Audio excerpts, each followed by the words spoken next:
يا من صليت بكل الأنبياء، يا من في قلبك رحمة للناس، يا من ألفت قلوبا بالإسلام، يا حبيبي يا شافعي يا رسول الله، بأمي وأبي فديتك سيدي، صلاة وسلام عليك يا نبي. حبيبي يا محمد أتيت بالسلام والهدى محمد، حبيبي يا محمد يا رحمة للعالمين يا محمد. Bismillah, walhamdulillah, wassalatu wassalamu ala rasulillah wa ala alihi wa sahbihi wa man walah. Asyhadu an la ilaha illallah wa asyhadu anna muhammadan abduhu wa rasuluhu alladzi la nabiyya wa la rasula ba'dah. Allahumma salli wa sallim wa an'im ala nabiyyina wa habibina wa syafi'ina Muhammad sallallahu alaihi wasallam wa ala alihi wa sahbihi ajma'in.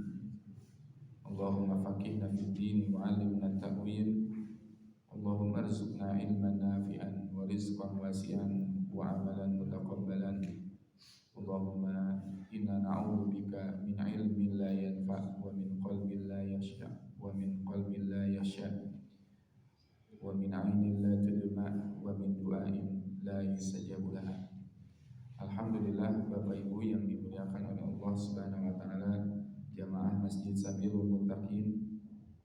Insyaallah kita bertemu kembali dalam kajian Ulumul Hadis, kajian yang membahas tentang ilmu-ilmu yang berkaitan dengan hadis. Perkataannya Rasulullah SAW. Insyaallah pada kesempatan pagi hari ini kita akan masuk bab ketiga dari pembahasan Kitab Ulumul Hadis karya Syekh Mahmud At-Tahan. Dan di pembahasan yang ketiga ini kita akan membahas tentang hadis-hadis yang ditolak. Kalau kemarin beberapa bulan yang lalu kita sudah membahas tentang hadis yang diterima, yaitu hadis sahih dan sebagainya, maka insyaallah hari ini kita akan membahas tentang hadis yang ditolak bersebab cacatnya seorang perawi. Cacatnya seorang rawi. Siapa itu rawi? Rawi adalah orang yang meriwayatkan hadis. Hadis tidak semuanya bisa kita terima. Kita harus melihat terlebih dahulu hadisnya itu seperti apa. Termasuk ada nanti hadis-hadis yang tertolak yang tidak bisa kita terima keterangannya. Apa saja syarat-syaratnya dikatakan hadis itu tertolak, nanti kita akan bahas pada kesempatan pagi hari ini. Yang dimaksud cacat pada perawi adalah tercela yang disebabkan oleh satu perkataannya, dua karena kejujurannya, tiga karena agamanya, empat karena tobit atau hafalannya, dan juga karena ingatannya. Nah, kalau seorang perawi, seseorang yang meriwayatkan hadis itu terdapat tadi beberapa hal ini. Pertama, dia suka berbohong, tidak jujur. Yang kedua, ya, dia memiliki masalah dengan ingatannya, ya, dengan kecerdasannya. Ketiga, masalah dengan agamanya, kesolihannya dan sebagainya. Maka hadis itu tidak bisa kita terima. Yang pertama, kita akan bahas sebab-sebab cacat pada perawi. Jumlahnya itu ada 10 ya, yang menyebabkan seseorang dikatakan cacat ya secara rawi yang menyampaikan hadis. 5 diantaranya berkaitan dengan aspek kejujuran. Aspek kejujuran ya, yang mana akhirnya jujur ini adalah sesuatu yang sangat penting, Pak. Ya, jujur ini adalah sesuatu yang sangat penting dalam agama kita. Bahkan diperintahkan oleh Allah di dalam Quran surat At-Taubah, a'udzubillahi minasyaitonirrajim, Ya ayyuhalladzina amanu taqullaha wa kunu ma'as shadiqin. Wahai orang-orang yang beriman, bertakwalah kepada Allah dan jadilah kamu bersama orang-orang yang jujur. Jujur itu susah tidak Pak? Susah. Jujur itu mahal? Mahal. Tidak semua orang bisa melakukan kejujuran. Dan ketika seseorang itu melakukan kebohongan, satu kali dia melakukan kebohongan, maka dia telah membuka pintu kebohongan yang lain. Ketika seseorang itu bohongnya sekali, misal bapak-bapak lagi pagi-pagi ditanya sama ibu, Pak dari mana? Terus bapak teh bilang dari masjid. Padahal bapak teh dari mana? Dari warung misalnya. Beli bala-bala, beli apa geu dan sebagainya. Dari masjid. Kita bilangnya dari mana? Dari masjid. Kemudian ibunya nanya lagi, di masjid sama siapa Pak? Bohong nih mah. Bohong tidak? Di masjid itu serem ai gitu. Nah, padahal tidak bersama pai gitu ya. Kemudian setelah itu ditanya lagi, tadi ngebahas apa Pak di masjid? Bohong lagi tidak? Bohong lagi. Oh tadi teh membahas tentang keutamaan Ramadan. Keutamaan Ramadannya apa Pak? Oh keutamaan Ramadan teh, wah jadi kesana merembet. Dari satu jadi satu bohong udah tadi jadi 4 Pak. Dari satu kebohongan. Makanya Nabi SAW sangat membenci perilaku yang tidak jujur, orang-orang yang dusta. Makanya bahkan itu sampai digolongkan kepada orang yang munafik Pak. Ayatul munafik salah satu idza haddasa kadzaba. Salah satu golongan yang munafik itu adalah ketika dia berbicara dia berdusta. Ya, berbicaranya A jadinya B, berbicaranya B jadinya C. Nah itu ya salah satu ciri-ciri atau tanda-tanda ya kemunafikan. Jadi bohong ini adalah sesuatu yang sangat penting ya, yang harus kita jauhi dalam agama kita.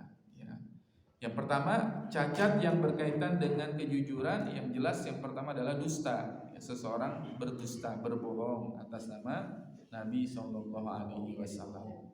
Kalaulah tadi kita saja berbohong, berdusta, ya sesuatu yang tanda petik tidak penting saja itu bisa kemana-mana ya Pak ya. Apalagi berdusta atas nama agama, tentu lebih besar lagi kerusakan. Yang pertama dusta. Yang kedua ada tuduhan berdusta. Orang ini dituduh berdusta. Itu pun menjadi catatan bagi kita mengambil hadis darinya. Misalkan dia ini ya dikatakan oh ini itu tukang bohong begitu ya. Nah, kita ketika mendengarkan kabar si fulan adalah tukang bohong, itu bisa menjadi catatan bagi kita. Ketika ada seseorang misalkan mengatakan dia tukang bohong, satu orang mengatakan dia tukang bohong. Yang lain berkata, ada lagi yang berkata dia tukang bohong. Berarti sudah 2. Ada lagi yang berkata, dia mah sok bohong. 3. Berarti sudah ada 3 orang yang menuduh dia berkata dusta. Jadi kalau misalkan dari riset statistikanya, misalkan dari 10 orang ya 5-nya mengatakan dia berbohong, berarti udah setengahnya Pak. Kita tidak bisa mempercayainya. Kalau udah 8 ya udah nggak bisa diterima lagi karena mayoritas ya 10 dari 8 berarti 2 sisanya yang mengatakan dia tidak berbohong. Maka hal ini ketika ada seseorang yang mengatakan ada seseorang yang dituduh berdusta dan mayoritas menyepakati bahwa dia berdusta, maka kita harus menjauhi hadisnya. Yang ketiga adalah fasik. Ya, fasik di sini artinya apa? Orang yang sudah tahu ilmu tetapi dia tidak mengamalkannya, itu dimasukkan ke dalam golongan yang fasik. Orang yang fasik, dia tahu misalkan keutamaan tentang sholat, tapi dia tidak mau melaksanakan sholat, berarti dia fasik. Dia tahu baca Al-Quran, tapi dia tidak mau membaca Al-Quran, dia fasik. Dia tahu menipu itu haram, tetapi dia lakukan, berarti dia fasik.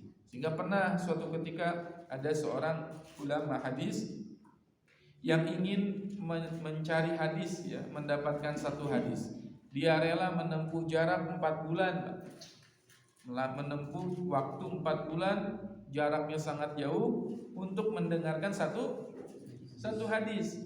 Ketika sampai di tempat orang tersebut, ada seseorang yang dianggap punya satu hadis itu, kemudian apa yang terjadi? Dia punya ayam, Pak. Kemudian ayamnya itu di pura-pura dikasih makan. Bahasa kita mah ker gitu ya. Ker. Padahal dia tidak memberikan apapun. Ya, dia nggak ngasih apa-apa. Pernah tidak Pak kita seperti itu? Nah, otomatis itu udah tertolak, Pak. Berarti kita berbohong gitu ya. Berbohong kepada siapa? Bohongi kepada ayam. Bohong kepada ayam saja bisa menyebabkan hadis itu ditolak, apalagi ini bohongnya kepada manusia.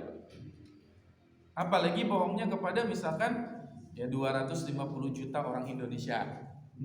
Nah, misalkan dia bohongnya seperti itu, kira-kira tertolak tidak? Tidak bisa diterima hadisnya. Itu namanya fasik. Selanjutnya yang keempat, dia melaksanakan yang namanya bid'ah. Ya, bid'ah. Apa yang tidak dicontohkan oleh Nabi sallallahu alaihi wasallam. Wabil khusus bid'ah dalam bab akidah. Ya, dalam bab akidah, dalam bab kepercayaan. Seperti apa? Syi'i, ya, orang-orang Syiah. Rafidhah, nanti kita lihat juga dalam sejarahnya bagaimana orang-orang Rafidhah itu artinya membuat hadis-hadis yang palsu. Kemudian juga tidak jelas identitasnya. Ini banyak kita temukan di hadis-hadis. Kadang ada si fulan tapi tidak jelas siapa si fulan itu. Ya, ketidakjelasan identitas. Ini dari mana? Ya, asalnya dari mana? Duduknya dari mana? Gurunya siapa? Orang ini tidak jelas. Berarti kita tidak bisa menerima hadis. Kemudian cacat yang berkaitan dengan akal, ya, yang berkaitan dengan akal, yang berkaitan dengan ingatan. Yang pertama adalah kesalahan yang fatal. Dia melakukan kesalahan yang fatal. Kalau seseorang melakukan kesalahan yang fatal, berarti hadisnya tidak bisa juga diterima. Kemudian dari segi hafalannya jelek. Nah, bagaimana dia bisa meriwayatkan hadis kalau hafalannya itu jelek? Ya, kadang lupa, kadang ingat, kadang lupa ingat, kadang lupanya lebih banyak daripada ingatnya. Berarti tidak bisa Pak itu diterima, ya. Ya, kalau ditanya hadisnya seperti ini, perasaan mah, nah gitu ya. Kalau sudah ada apa? Perasaan mah gitu ya. Asana mah kieu. Nah, kalau sudah asana mah kieu, berarti apa, Pak? Itu ragu, Pak. Ya. Asana mah kieu berarti Bapak sedang ragu. Nah, ketika meriwayatkan hadis ada perasaan seperti itu, ragu-ragu, itu harus ditinggalkan. Kenapa? Kalau hadis itu harus pasti. Kenapa? Karena ini berkaitan dengan perkataannya Nabi Shallallahu Alaihi Wasallam. Tidak boleh ya asanama begitu ya. Kemudian yang ketiga kelalaian.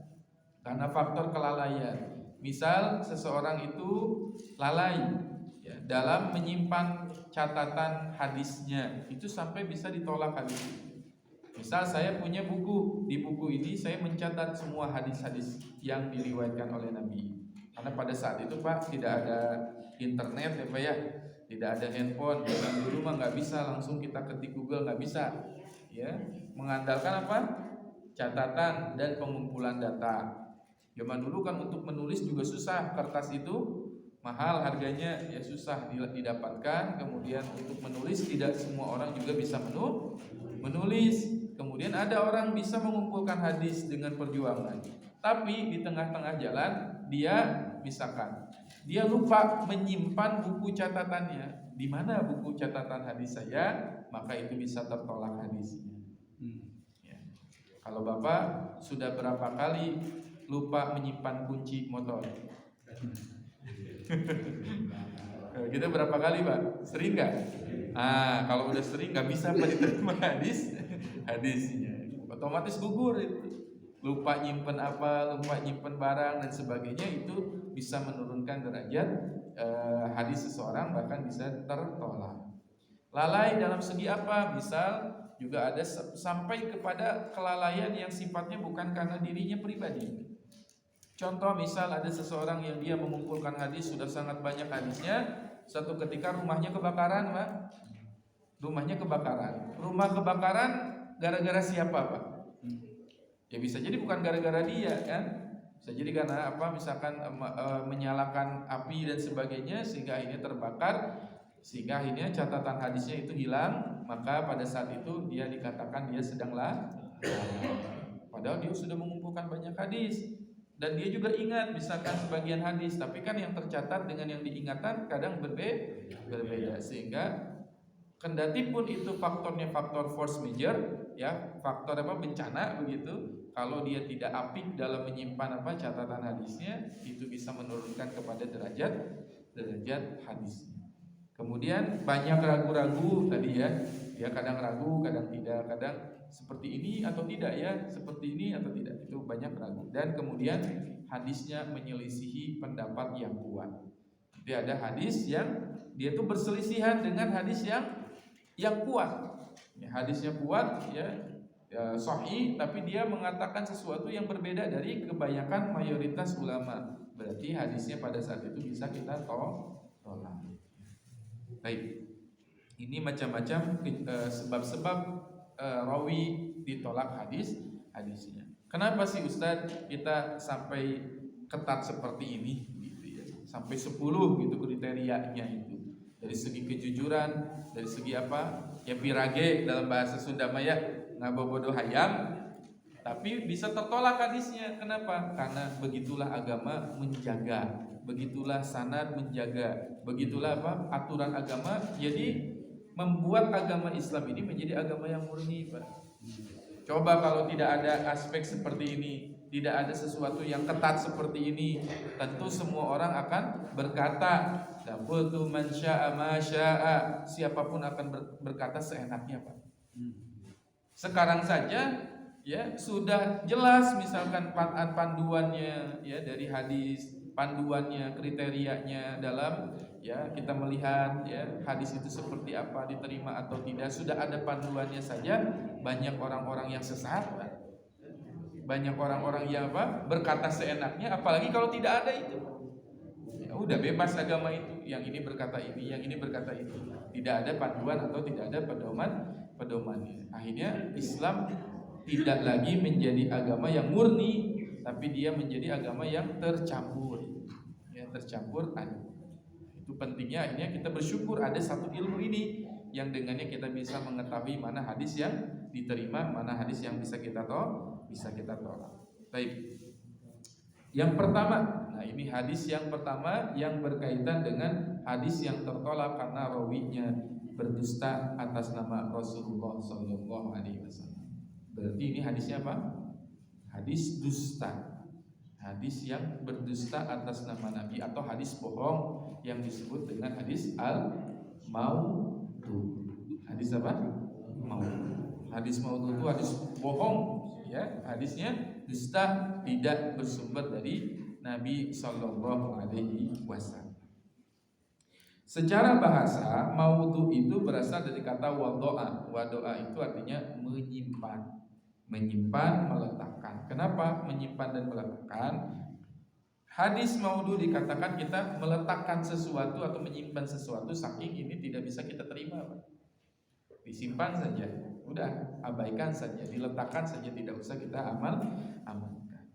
Secara terminologi, al-maudhu adalah kedustaan yang direkayasa dan dibuat-buat serta dinisbatkan kepada Rasulullah Sallallahu Alaihi Wasallam. Hadisnya dibuat-buat, direkayasa, kemudian hadis itu disandarkan kepada siapa? Kepada Rasulullah Sallallahu Alaihi Wasallam, padahal Rasulullah tidak pernah mengatakannya. Ya, padahal Rasulullah tidak pernah mengatakannya. Berarti ya, maudhu ini adalah hadis tersendiri, bahkan bukan termasuk hadis yang doif. Kalau doif dia masih lemah begitu. Tapi kalau maudhu ini sudah paling parah, Pak. Ya, berdusta atas nama Nabi Sallallahu Alaihi Wasallam. Bagaimana meriwayatkan hadis yang maudhu, hadis yang palsu?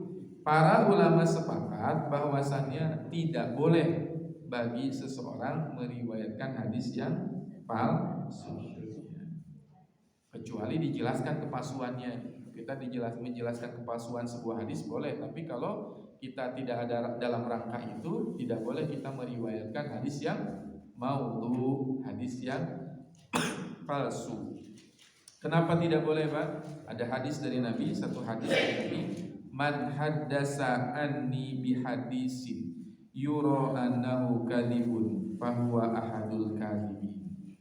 Barang siapa yang meriwayatkan hadis dariku yang diduga hadis itu adalah dusta, maka dia adalah termasuk salah satu di antara dua pendusta. Jadi kalau sudah jelas hadisnya maudhu misalkan, tidak boleh kita riwayatkan atau tidak boleh kita jelaskan. Kemudian bagaimana cara seseorang itu mempalsukan hadis? Tadi kalau dari segi menyampaikannya tidak boleh, sekarang bagaimana sih caranya hadis palsu itu lahir? Pertama, ada kemungkinan dia membuat perkataan dari dirinya sendiri, kemudian dia menyusun sanad untuk perkataan tersebut, kemudian dia meriwayatkannya. Jadi zaman dulu dia berbohong atas nama Nabi, kemudian dia susun sanadnya dari si fulan, dari si fulan, dari si fulan, padahal Rasulullah tidak pernah meriwayatkannya. Ya.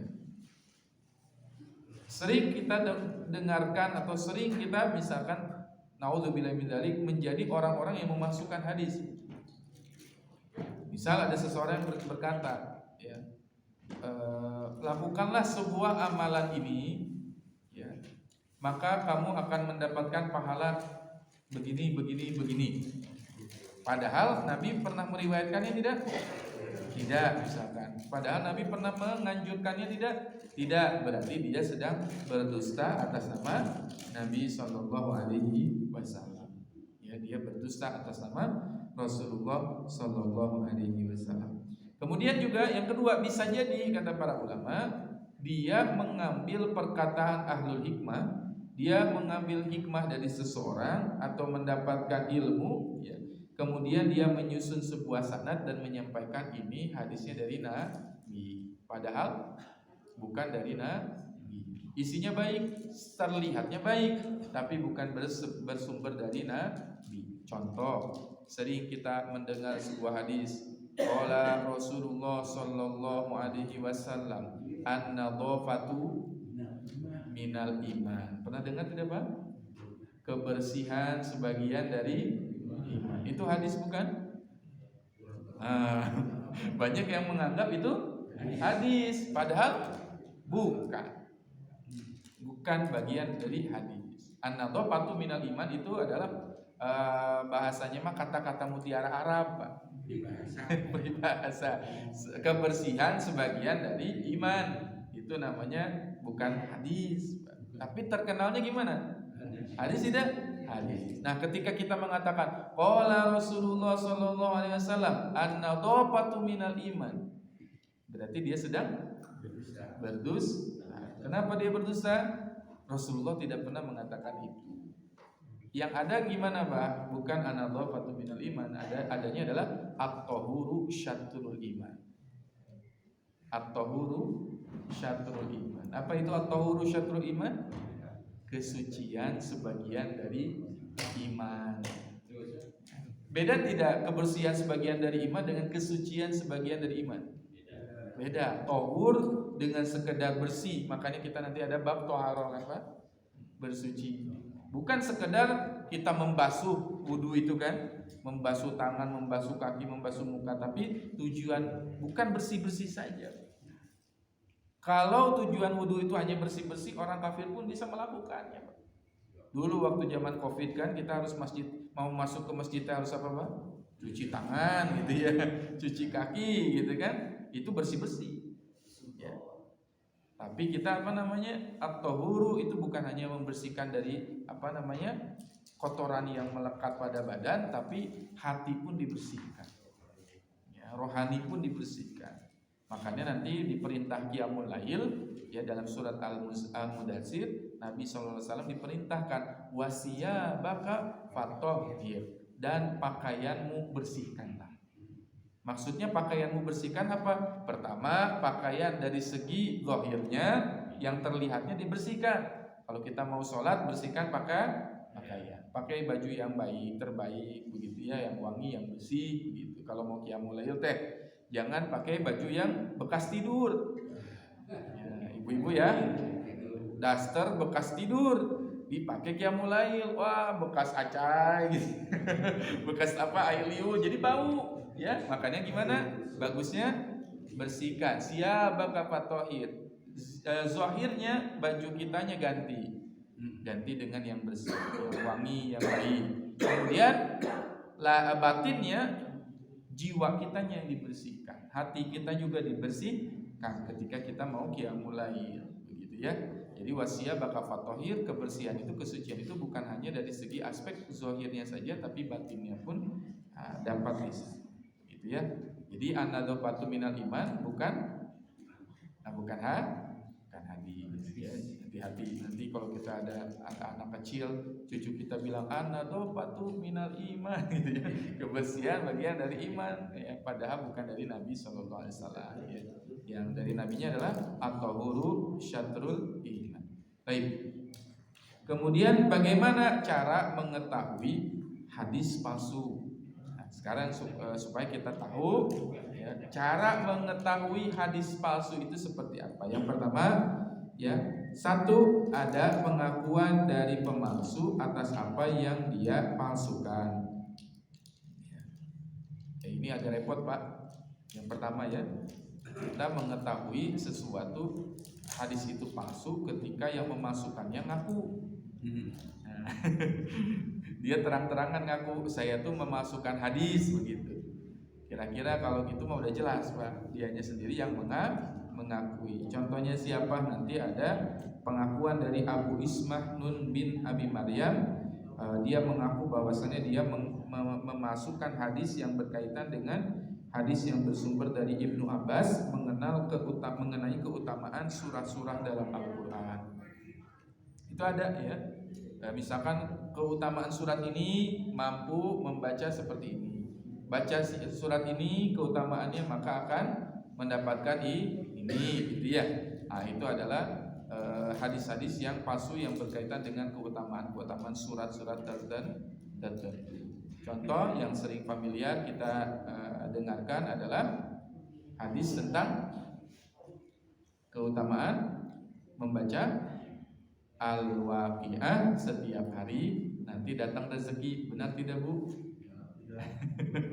Sering ya, barang siapa yang membaca Al-Waqiah nanti dilancarkan rezekinya begitu. Makanya akhirnya Al-Waqiah ini menjadi surat wajib bagi kita setiap hari dibaca terus Al-Waqiah gitu ya. Nah, adakah hadisnya atau dalilnya? Jawabannya tidak ada.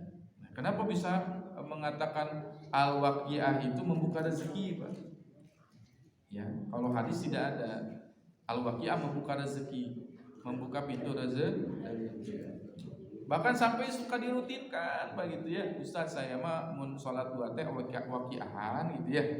Membaca Waqiah, kenapa ingin dibuka rezekinya? Kenapa bisa ada pemahaman seperti itu? Sebetulnya itu adalah pemahaman dari para ulama dulu. Tidak salah. Kenapa? Karena para ulama dulu tuh begini Pak, mengatakan baca Al-Waqiah nanti kamu dapat rezeki.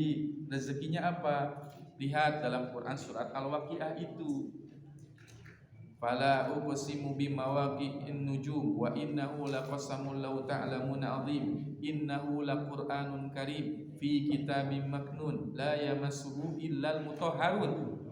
Di situ Pak, rezeki terbesar bagi manusia itu adalah Al-Qur'an itu sendiri. Sampai Allah bersumpah dengan apa? Dengan bintang, dengan tempat-tempat ya menetapnya bintang. Bahkan sampai Allah mengatakan wa innahu laqasamul law ta'lamuna 'azim. Ini adalah sumpah yang sangat besar. Innahu laqur'anun karim. Ini adalah Al-Qur'an yang mulia fi kitabim maknun, dalam kitab yang terpelihara. La yamassuhu illal mutahharun. Tidak ada yang menyentuh Al-Qur'an itu kecuali orang yang disucikan oleh Allah. Berarti rezeki yang paling besar ketika kita baca Al-Waqiah apa Pak? Adalah Al-Quran itu sendiri. Ya. Bapak bisa baca Al-Waqiah, rezeki tidak Pak? Rezeki, dan itu rezeki yang sangat besar di sisi Allah. Kita bisa baca Al-Quran satu halaman, rezeki tidak Pak? Rezeki dari Allah Subhanahu wa taala, dan itu rezeki yang sifatnya lebih tinggi dibandingkan apa? Harta. Makanya kata para ulama, harta itu, uang itu adalah rezeki yang paling rendah. Asfalar rizq. Harta, uang itu adalah apa? Rezeki yang paling bawah, apa? Paling rendah, Pak. Yang paling tinggi apa, Pak? Huwal Quran, kata para ulama.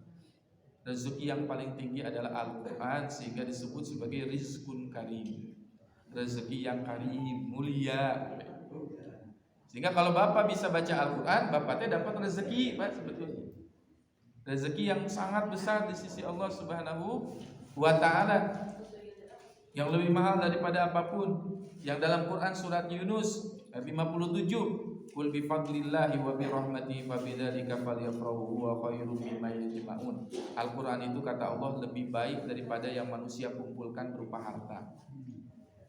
Coba Bapak Ibu, kalau kita mindsetnya baca Quran itu adalah dapat rezeki, kira-kira Bapak Ibu rajin tidak baca rezeki, baca Quran? Coba Pak, kenapa kita malas baca Quran Pak? Kenapa kita malas Bu baca Quran Bu? Karena kita menganggap Al-Quran itu bukan rezeki, bukan rezeki. Kita menganggapnya rezeki itu berupa harta tadi saja, dunia, uang, mobil, rumah, jabatan, dan sebagainya. Dan kita tidak mengatakan ini adalah rezeki. Quran itu adalah rezeki. Sehat tuh jelas ada rezeki juga. Cuman Quran yang paling tinggi rezeki itu kenapa? Coba Bapak-bapak bayangkan Pak. Kalau setiap satu halaman Bapak baca Al-Quran, setiap satu halaman dapat 100.000. Setiap halaman, satu halaman dapat 100.000. Baca lagi satu halaman dapat 100.000. Baca halaman 3 halaman dapat 300.000. 5 halaman 500.000. Bakal mau baca Quran tidak Pak? Rajin tidak Pak? Semangat Ibu ya. Bisa berapa juz Bu sehari? Kalau dikasih sama Allah diganti satu halaman itu 100.000, insya Allah itu jamaah Sabilul Mutakin setiap hari pasti baca 3 juz minimal ya. Setelah dia baca 3 juz, alhamdulillah kenging 3 juta. Kenapa? Karena dia menganggap satu halamannya dikasih 100.000. Mungkin setiap dari kita bahkan hatam Quran 3 hari sekali ya. Nah, kenapa kita jadi berat membaca Quran? Karena kita tidak menganggap Quran itu rezeki. Padahal kata Allah ya, Al-Quran itu rezeki yang satu hurufnya berganti menjadi 10 kebaikan. Dalam satu halaman ada berapa huruf Pak? Ada ribuan Pak, ribuan huruf satu halaman. Kali dengan 10 bisa jadi 10.000 kebaikan per kita baca satu halaman. Makanya doa para ulama, kita dulu kalau sudah berdoa waktu kecil bisa suka baca doa Allahumma arhamna bil Quran gitu kan. Sampai nanti kepada ada bait doa, teks doa warzuqna tilawatahu ana al-laili wa ana an-nahar gitu kan. Apa artinya di situ warzuqna? Dan ya Allah, rezekikanlah kepada kami. Minta rezeki di situ. Rezekinya apa? Tilawatahu, membaca Al-Quran di sepanjang malam dan di sepanjang siang. Jadi nunggu baca Al-Quran Pak, perbanyak hari ini ya, tidak harus nunggu nanti bulan Ramadan. Dari sejak sekarang harus baca ya, 1 halaman, 2 halaman, 3 halaman, sebanyak-banyaknya. Sebanyak apa kita ingin mendapatkan kebahagiaan, sebanyak itu pula bacaan Al-Quran bacaan Al-Quran kita. Gitu ya. Baik, yang kedua, pernyataan yang serupa dengan pengakuan. Semisal dia menceritakan dari seorang guru, ketika ditanya akan tanggal lahirnya, dia menyebutkan tanggal yang guru tersebut meninggal sebelum tanggal dia lahir. Contoh ini, ada seseorang yang berdusta atas nama gurunya. Misalkan dari guru saya begitu ya. Dari mana hadisnya? Ada cek Pak Ustadz begitu. dari guru saya seperti ini, padahal gurunya pun bisa jadi mengambil hadis yang palsu. Ya, jadi kalau misalkan ada seseorang yang berkata kata guru saya, tidak bisa langsung kita terima 100%. Kenapa? Karena kita lihat apa yang dikatakan oleh guru tersebut seiring atau tidak, sejalan atau tidak, atau ini mengandung kebenaran atau tidak. Kan sekarang mah banyak cenah gitu ya, sahur gitu ya, kata siapa Pak Ustadznya atau kiainya atau siapanya, lakukanlah ini dan ini, lakukanlah ini dan ini, padahal ternyata tidak ada panduan dan pedomannya, gitu ya. Jadi dari guru. Kemudian yang ketiga, indikasi tertentu pada diri rawi, seperti rawi tersebut adalah seorang rafidhi, rawinya adalah penganut Syiah Rafidhah, atau rawinya itu ya ada masalah dengan bid'ah dalam bab keyakinan. Ya tadi sudah jelas ya, Syiah gitu ya. Kemudian dan biasanya hadis-hadis tersebut berkaitan dengan ahlul bait, keluarganya Nabi SAW yang dipalsukan. Contoh sering kita dengar Pak, bahkan ada qasidahnya. Ya waktu kecil mungkin pernah kita dengar, sekarang pun mungkin masih ada yang ingat. Ana madinatul ilmi wa aliyu babuha. Nah dengar tidak? Ana madinatul ilmi wa aliyu babuha. Ya, akan sampai ada di salah satu televisi ya. Dijadikan soundtrack lagu itu. Ana madinatul ilmi, kata hadis itu ya. Ana madinatul ilmi, aku adalah kotanya ilmu. Siapa? Rasulullah. Wa aliyu babuha, dan Ali adalah pintunya. Jadi kalau mau memasuki ilmu harus lewat siapa? Ali. Nah ini ternyata adalah hadis yang maudhu, palsu. Ditujukan untuk apa? Memuji Ali secara berlebihan, sehingga akhirnya menganggap Ali bin Abi Thalib adalah ya pintu untuk memasuki ilmu itu sendiri, yaitu Rasulullah. Kalau tidak ada Ali gimana? Berarti kita tidak bisa memasuki ilmu itu. Nah itu salah satu yang sering familiar di Indonesia. Ana madinatul ilmi wa aliyu babuha. Aku adalah Madinah ilmu, kotanya ilmu, dan Ali adalah pintunya. Nah itu tentu bertentangan begitu ya. Kemudian ada indikasi tertentu pada hadis yang diriwayatkan, seperti lafal hadis tersebut lemah atau bertentangan dengan indera manusia dan ketetapan yang ada dalam Al-Quran. Jadi ada hadis-hadis yang ternyata juga dia bahkan sampai bertentangan dengan Al-Quran itu sendiri. Ya. Ada banyak contoh, nanti kita akan bahas insya Allah pada kesempatan yang lain berkaitan dengan hadis-hadis yang bertentangan dengan Al-Quran itu sendiri. Apa yang dikatakan oleh Nabi SAW dan apa yang dikatakan oleh Al-Quran itu sendiri. Wallahu a'lam bishawab. Ini yang bisa kita pelajari pada kesempatan pagi hari ini. Insya Allah pembahasan selanjutnya nanti akan kita bahas tentang hal-hal yang mendorong kenapa hadis palsu itu bisa lahir.